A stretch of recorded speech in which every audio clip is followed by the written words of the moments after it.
এটা কথা ভিন্ন। তো এই যে মুসবিল যে ব্যক্তি টাকনুর নিচে প্যান্ট পাজামা লুঙ্গি ইত্যাদি পরে, এই ব্যক্তি তার সাথে আল্লাহ কিয়ামতের দিন কথাও বলবেন না এবং তার দিকে আল্লাহ তাকাবেনও না, তাকে আল্লাহ পবিত্রও করবেন না।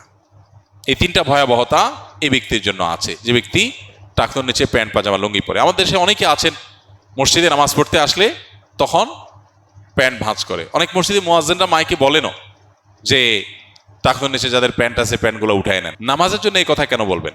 এই সম্পর্কে একটা জয়ীফ হাদিস আছে যে মুসবিল ইজারে নামাজ কবুল হয় না। হাদিসটা সহিহ সূত্রে বর্ণিত না। বিশুদ্ধ হাদিসগুলো সবগুলো হলো কমন এবং জেনারেল, সব সময়ের জন্য এটা প্রযোজ্য যে পুরুষ মানুষ টাকনুর নিচে পোশাক